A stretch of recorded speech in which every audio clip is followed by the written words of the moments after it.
Uma semana com tudo novo, porém algumas coisas se mantêm iguais. E uma delas é o nosso giro de notícias com informações sobre o mundo das finanças, economia e também do que acontece no mundo dos ativos financeiros. Meu nome é Ricardo, eu faço parte da Lariate e hoje estou aqui para falar um pouco sobre o que está acontecendo no mundo do agronegócio e também da pecuária aqui no Brasil. Além disso, a gente vai falar um pouquinho sobre como estão os resultados de uma empresa bastante conhecida e talvez esteja no seu dia a dia da parte de logística e varejo e também um pouco do desastre que aconteceu lá no litoral norte, alguns impactos que podem ter em empresas diretamente. Então, segue aí para você saber sobre tudo isso.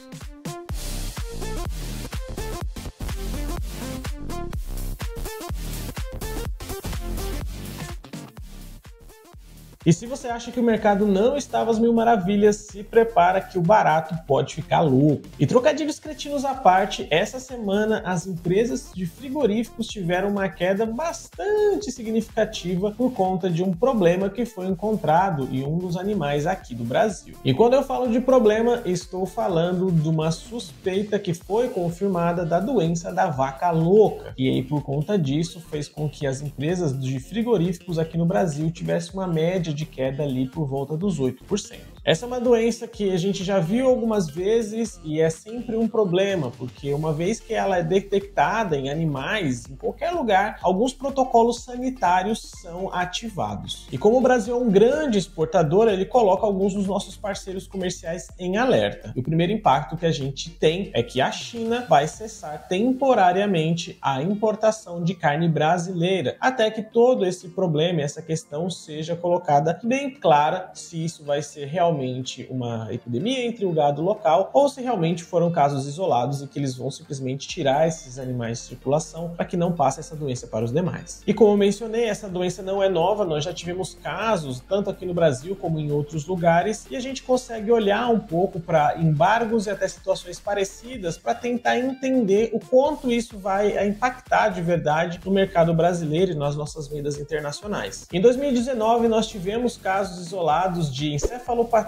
espongiforme bovina, que é o EBB ou a doença da vaca louca. E olha só, se você achou que não ia aprender nada hoje, já aprendeu o nome de uma doença que provavelmente você não conhecia. E por conta desse caso que nós tivemos lá em 2019, nós tivemos um embargo relativo à carne brasileira na China também de 13 dias. Já em 2021, uma situação bastante parecida voltou a acontecer, mas dessa vez nós não tivemos um embargo tão curto. O embargo que em 2019 foi de 13 dias, em 2021 durou 100 dias. Mas então, se nós temos casos parecidos, mas soluções ou até mesmo paliativos tão diferentes, o que a gente pode esperar do momento atual? A grande diferença que nós temos aqui está no cenário político. Em 2021, nós não tínhamos um acesso diplomático tão estreito com a China. Inclusive, o nosso antigo presidente fez ataques bastante duros relacionados à China, principalmente quando começou a se alastrar a pandemia do Covid-19. Isso fez com que o pessoal não ficasse se bicando muito bem. Agora a situação já é um pouco diferente. O atual presidente Lula já tem uma ideia um pouco mais de estreitar laços com a China, seja por motivos mercantis ou até mesmo políticos, em vez de afastar, como já era uma ideia do Bolsonaro antigamente. Por conta dessas relações um pouco mais amigáveis, os analistas estão bastante otimistas para que a situação seja muito mais parecida com 2019 do que com 2021, o que significa um embargo mais curto. Aqui no Brasil nós temos 4 grandes players que trabalham dentro desse mercado de pecuária, então eles acabam exportando carne, seja bovina ou até mesmo de outros animais. E aqui nós estamos falando da BRF, da Minerva, da Marfrig e da JBS, bastante conhecidas dentro da Bolsa Brasileira, e é claro que a gente também tem que ficar de olho no resultado que esses caras já tiveram recentemente, e já adianto que não foi dos melhores. Além disso, essas empresas estão bastante alertas com outro problema que está acontecendo, ainda não no Brasil, mas nos nossos vizinhos próximos. E esse problema é da gripe aviária. Lá no Uruguai e na Argentina já estão havendo alguns protocolos de isolamento por conta dessa doença, para que ela não se alastre e chegue em outros locais. Vale também a gente ressaltar que o Brasil nunca teve um caso grave da gripe aviária e, portanto, nós ainda estamos com uma credibilidade bastante elevada no mercado. Mas é sempre bom ficar em alerta, porque com a doença circulando tão próximo da gente, pode ser que aconteça alguma coisa fora do padrão e isso com certeza impacta diretamente nessas empresas. Mas e você? Tem medo da doença da vaca louca? Ou acha que isso vai passar rápido e não vamos ter grandes impactos? Manda aqui pra gente nos comentários. E se você gosta de acompanhar notícias, informações sobre empresas e outros dados a respeito da Bolsa de Valores e também de investimentos, você seria louco se você não apertasse o botão de se inscrever aqui embaixo. E também manda o seu comentário para que a gente possa conversar um pouco sobre as notícias que a gente coloca aqui e, é claro, sobre outras empresas que a gente tem em análises, como nos outros vídeos que você pode ver no canal. Então, não se esquece, manda isso também para quem você acredita que pode se interessar e continue seguindo a gente.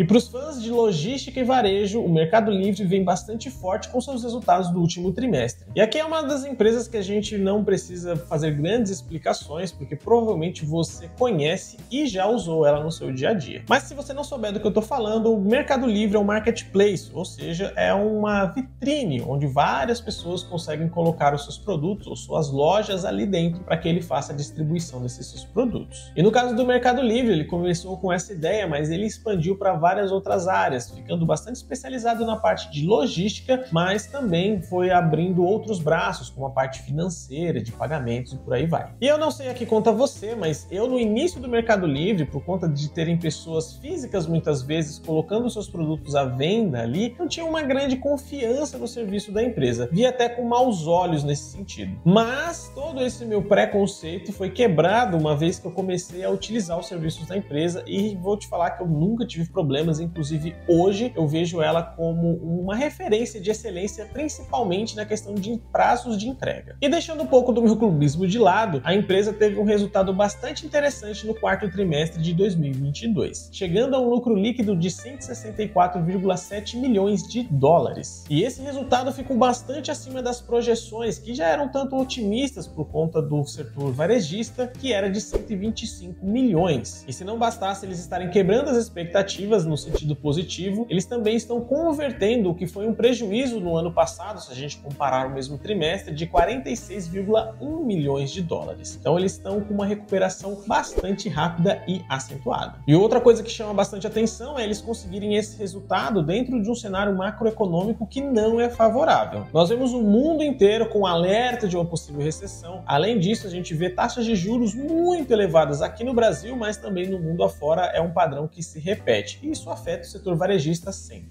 Então é mais um ponto positivo para a empresa conseguir entregar esse resultado apesar do mundo estar caindo ao seu redor. Falando um pouco mais sobre os resultados da empresa, eles conseguiram chegar numa receita de 8,6 bilhões de dólares, deixando para trás ali seu último marco do ano anterior, que foi de 8 bilhões. E isso aqui eu estou falando apenas do setor varejista, ou seja, da sua linha de segmentos de marketplace, de venda de produtos. Quando a gente olha para o seu braço financeiro, eles tiveram um ganho ainda mais significativo, especialmente olhando nos últimos 12 meses. Eles tiveram um aumento na sua receita de 73,5%, chegando ali no lucro líquido de 1,3 bilhão de dólares para uma receita total de 36 bilhões. Mas antes que você possa falar 1,3 saindo de 36 bilhões, qual que é o custo operacional deles? Bom, lembra aqui que a gente está falando da linha de pagamentos e serviços financeiros. E como eles estão apenas recebendo uma pequena fatia dessa transação, as margens são bastante apertadas. Você pode ver isso em outros segmentos parecidos. Então, se você olhar para empresas que trabalham com meios de pagamento ou empresas como o Mercado Livre, que tem isso como uma das suas linhas de negócio, você vai ver esse padrão se repetindo. Elas movimentando valores muito grandes para ter uma margem bem apertada, bem pequenininha. Até porque ele é um serviço comoditizado, que significa que o que você tem ali para oferecer normalmente é preço. Então você não quer deixar uma taxa ou um FII muito alto nas suas transações. E com esses resultados, ela se posiciona muito bem entre outras empresas do setor de varejo que tem esse segmento também logístico bastante forte. Mas eu pergunto para você, você gosta desse tipo de empresa que está nesse mercado? Manda aqui pra gente nos comentários. E acontece uma tragédia aqui no litoral de São Paulo, deixando prejuízos para famílias, para vidas e também para algumas empresas. O Carnaval de 2023 teve um final bastante trágico para as pessoas que moram no litoral norte do estado de São Paulo. As chuvas fortes que caíram sobre a região fizeram com que acontecessem enchentes e deslizamentos, fazendo com que muitas pessoas ficassem ilhadas ou até mesmo desaparecidas. Até o momento foram confirmadas 54 mortes dentre os vários esforços de resgate das pessoas pessoas que moram naquela região. E tudo isso sem contar o risco material que essas pessoas também estão tendo. Muitas famílias estão desabrigadas, seja porque eles não estão conseguindo chegar nas suas casas ou pelo risco estrutural que essa casa venha a desabar ou ruir ou qualquer outra coisa do tipo. Outro prejuízo bem grande é com relação aos veículos, carros e motos que foram levados pelas enxurradas ou até mesmo soterrados pelos deslizamentos. Existem várias ações humanitárias que estão sendo realizadas dentro dessa região e algumas delas sendo realizadas até mesmo de barco ou de helicóptero, visto que a maior parte das vias para algumas dessas cidades estão simplesmente inacessíveis. E é claro que se você puder dar alguma ajuda, isso vai ser sempre bem-vindo. Várias instituições estão fazendo isso através de doações de dinheiro ou até mesmo de suprimentos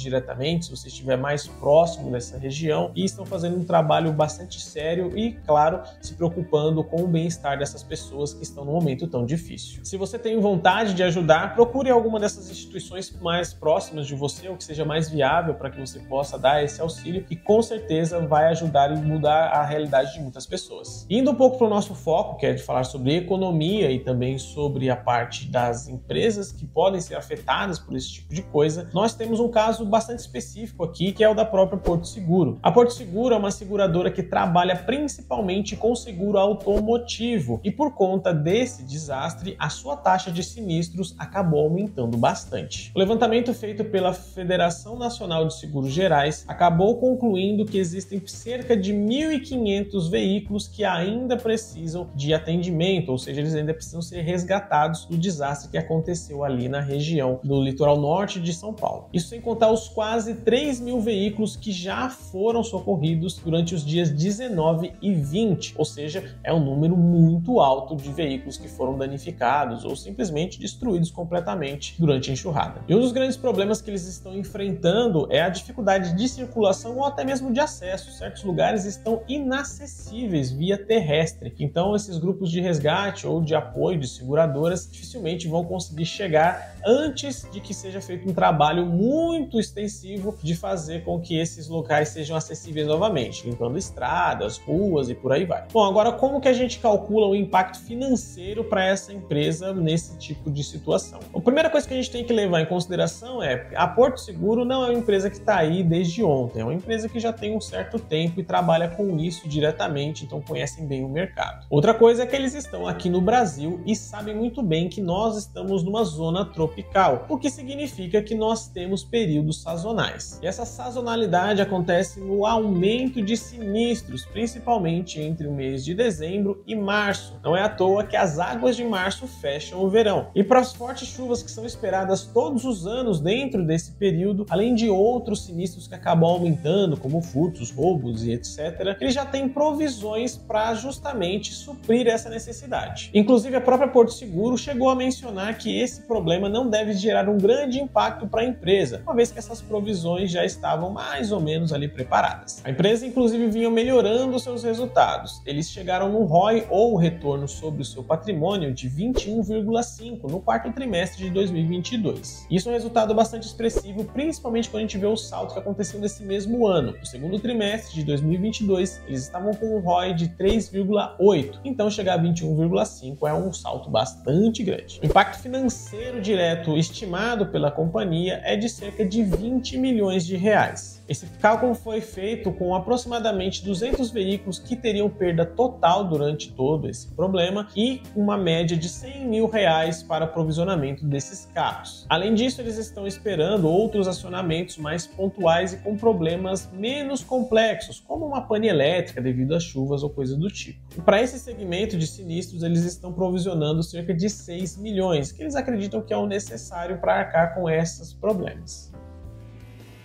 Em casos como esse, fica bastante evidente a nossa necessidade de ter certas garantias e proteções. E é claro que aquilo que vale para os nossos bens, vale também para o nosso patrimônio. E para esse segundo carinha aí, o que você precisa para ter uma proteção maior é uma carteira diversificada e com uma estrutura bastante robusta para sobreviver a algumas crises e problemas que o mercado financeiro vira e mexe e acaba tendo. E se você quer ter uma carteira com essa estrutura robusta e sólida, nós aqui da Lariat podemos te ajudar com isso. Aqui embaixo estão os contatos tanto do nosso site quanto das nossas redes sociais e através de qualquer um deles você vai conseguir falar diretamente conosco para que a gente possa trabalhar junto nessa proteção patrimonial para você. E é claro que tudo isso vai ser feito de uma forma que a gente não vai colocar a mão no seu bolso nem mandar você investir em algum fundo do nosso controle. É uma estratégia de investimento pensada para você de acordo com a sua realidade. E mais uma vez, quero convidar vocês a me falarem quais foram as notícias que vocês encontraram no mundo dos investimentos, finanças e também da economia que nós não comentamos aqui, mas que vocês gostariam de comentar ou discutir sobre. Manda nos nossos comentários que a gente vai conversar com vocês. Eu vou ficando por aqui, um abraço e até a próxima!